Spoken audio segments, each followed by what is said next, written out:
नमस्कार, हम अनु दुबे सबन माई, चाची, दादी और अपन बड़की बहिन लोग के गोड़ छुके प्रणाम करतनी।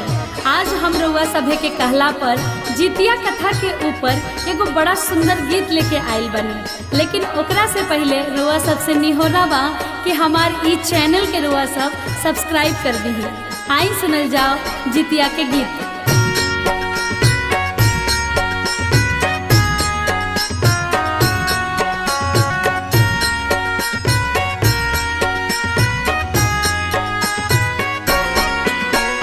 नर्मदा नदी के तट प पेड़ रहे, ओही प एगो चिल्होर रहे ना। ए रामा ओही पेड़ त रहे एगो सियारिन, दुनो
शील बड़ बेटी रहली नाम शीलवती रहना।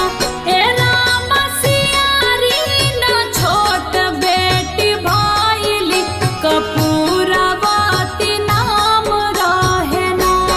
भगत कथा गाई बाबा चितवावन के ध्यान लगा के सुनी ना।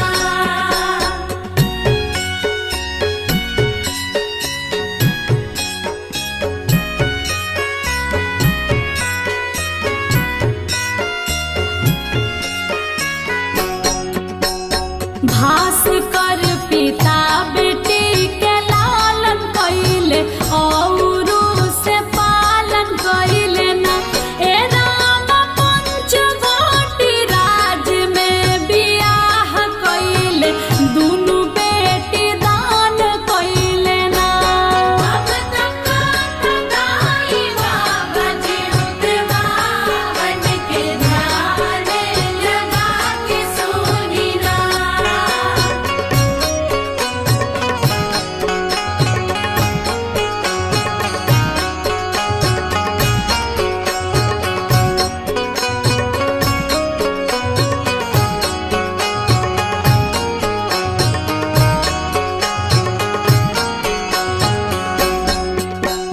शीलवती के शादी बुद्धि सेन से त कपूरवती के माल के तुना। ए राम बुद्धि सेन बड़ी बुद्धिमान कमाल के तू राजा रहल ना। भगत कथा गाई बाबा चितवावन के ध्यान लगा के सुनी ना।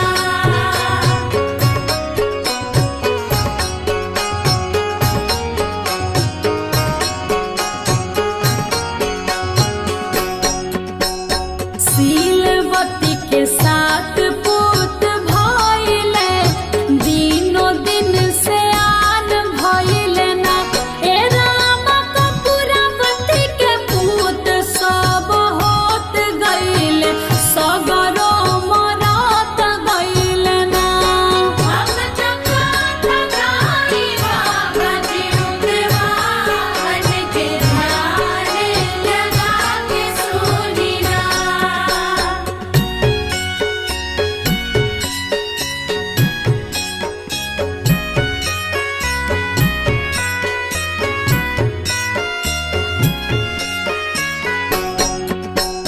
शीलवती के